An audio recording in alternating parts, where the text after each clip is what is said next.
এই মুহূর্তে যেহেতু আমি আছি হুন্ডা গ্রেস হাইব্রিড গাড়ির সামনে, কিন্তু এই গাড়ির কিন্তু আর ডুয়েল ক্লাচের সমস্যা না। খালি মনে করেন যে হুন্ডা ভেজেল, হুন্ডা গ্রেস এগুলো আসলে ডুয়েল ক্লাচের সমস্যা নিয়ে আমাদের কাছে এরকম ভাবার কোনো সুযোগ নাই, কারণ গাড়িতে আরও অনেকগুলো পার্টস আছে, অনেকগুলো সার্ভিস আছে যেগুলো আমাদের করার প্রয়োজন আছে। সেইভাবেই এই গাড়ি কিন্তু আমরা আজকে সার্ভিসিং করতেছি ফুয়েল সিস্টেম সার্ভিসিং। তো এই ফুয়েল সিস্টেম সার্ভিসিংটা কেন করতে হয় আমরা অনেকেই জানি, অনেকেই জানি না। এখানে ফুয়েল সিস্টেমটা আমরা করতে হয় প্রথমে আমরা যদি আসি, যখন আমরা পাম্প থেকে তেল নিই, পাম্পের মধ্যে যদি একটা ফিল্টারিং হয়ে আসে, তারপরে কিন্তু আমাদের দেখা যায় গাড়ির মধ্যে তেলের মধ্যে অনেক সময় অনেক রকমের ময়লা জমা হয়ে যায়। এই ময়লাটা টাঙ্কিতে অনেক দিন জমা হতে হতে এটা যেন তেলের লাইনের মাধ্যমে কোনোভাবে একেবারে ইঞ্জেক্টরে না আসতে পারে, এই জন্য কিন্তু একটা ফুয়েল পাম্প দেওয়া হয়। সেই ফুয়েল পাম্পটা হচ্ছে এই ফুয়েল পাম্পটা। যখন আমরা টাঙ্কিতে তেল নিচ্ছি, তেল নেওয়ার পরে কিন্তু এই প্রথম কাজটা করে এখানে একটা ফিল্টারিং করার পরে আপনাকে এদিক দিয়ে হচ্ছে তেলটা বের হয়ে আপনার ইঞ্জিন পর্যন্ত পৌঁছায় যায়। আর অনেকে কিন্তু আমরা জানি না যে আমাদের তেলের যে মিটারটা উঠে সেই মিটারটা কোনটা সিস্টেমের মাধ্যমে। এখানে যে দেখতেছেন এই জিনিসটা দিয়ে কিন্তু এখানে একটা সার্কিট আইসি আছে, এইটা দিয়েই কিন্তু আপনার আসলে এই যে মিটারের যে ব্যাপারটা আছে, এই মিটারটা কিন্তু আমরা দেখতে পাই যে আমার তেল কতটা আছে। এটাও কিন্তু অনেক সময় নষ্ট হয়ে যায়। এটা নষ্ট হয়ে গেলে কিন্তু আপনার গাড়ির মিটারের সিগন্যাল ভুল দিবে, মনে হবে যে তেল থাকা অবস্থায় খালি হয়ে গেছে, কিংবা তেল নাই মনে হচ্ছে ভরা হয়ে গেছে। এরকম সমস্যা যদি দেখেন তাহলে ধরে নেবেন আপনার গাড়ি কিন্তু এই জিনিসটা শুধু নষ্ট হয়। ছোট্ট একটা জিনিস কিন্তু বড় ধামাকা।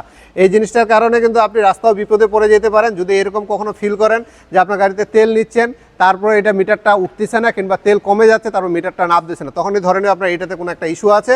যদি রাস্তায় ভোগান্তির মধ্যে না পড়তে চান, সেক্ষেত্রে এই জিনিসটা একটা ওয়ার্কশপে চেক করে নেবেন, এটা একটু মাথায় রাখবেন। তার সাথে যখন ইঞ্জেক্টরে আসার জন্য তেলটা ফুয়েল সিস্টেমে, তারপরেও দেখা যায় এখানে ফিল্টারিং করার পরেও অনেক সময় ফুয়েল সিস্টেমের মধ্যে ময়লা চলে আসে।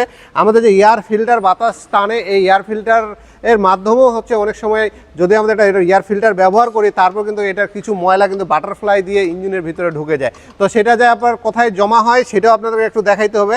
যখন এই যে বাটারফ্লাই দেখতেছেন, এখানে একটা বাটারফ্লাই আছে, আমি দুইটা জিনিস একটু উপরে উঠাই। এইটা হলো বাটারফ্লাই, অনেকে থ্রটল বডি বলে, অনেকে বাটারফ্লাই বলে, যে যেটাই বলি, হ্যাঁ এটা হলো একই কাজ, বাটারফ্লাই থ্রটল বলে একটাই জিনিস।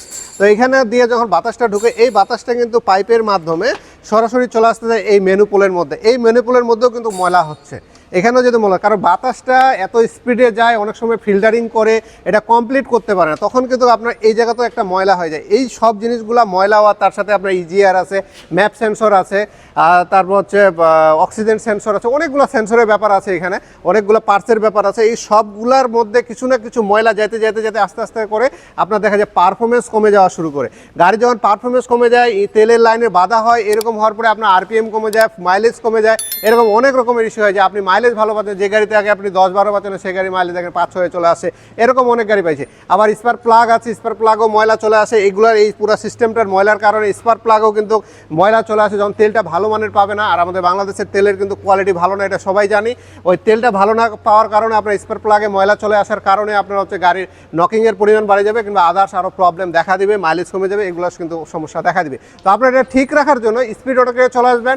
আমাদের এখানে একটা অফার চলতেছে যে 4500 টাকা যে রেট আছে সেটাকে আমরা কমায় এখন 2500 টাকার মধ্যে নিয়ে চলে আসি আপনাদের জন্য এই ফুয়েল সিস্টেম সার্ভিসিংয়ের জন্য। তো আপনারা যদি চান এরকম ফুয়েল সার্ভিসিং নিতে চান, ঘুরতে যাওয়ার ইচ্ছা, সেই জায়গাগুলোতে যদি যেতে চান, সে তার আগে আপনারা এই ফুয়েল সিস্টেমটা যদি সার্ভিসিং করেন, তাহলে অনেকটা আপনার, যদি ঘুরতে যাওয়ার আগে যদি আপনারা চান এই ফুয়েল সিস্টেমটা করে নিয়ে, আপনাদের দেখা যায় তেলের যে দামটা আছে সেই কস্টিংটা অনেকটা কমে যাবে, আপনার মাইলেজ ভালো পাবেন এবং গাড়ির পারফরমেন্স ভালো পাবেন, রাস্তার মধ্যে কোনো রকমের বিপদ আপদের সম্মুখীন হবেন না ইনশাআল্লাহ। এমনও আমরা চাই যেন আপনার কোনো রাস্তার মধ্যে অ্যাটলিস্ট কেউ বিপদে আপদে না পড়েন, সুন্দরভাবে যেভাবে যান সুন্দরভাবে গন্তব্যস্থলে যেন পৌঁছান, এটাই আমরা দোয়া করি। তারপর যদি আপনাদের কাজের প্রয়োজন, স্পিড অটো কেয়ার আছে, আর ঈদ পর্যন্ত আমাদের একটা ডিসকাউন্ট অফার আছে, যদি আপনাদের প্রয়োজন হয় স্পিড অটোর সাথে যোগাযোগ করে আপনারা সরাসরি চলে আসবেন। সবাই ভালো থাকবেন, আমাদের জন্য দোয়া করবেন, ধন্যবাদ।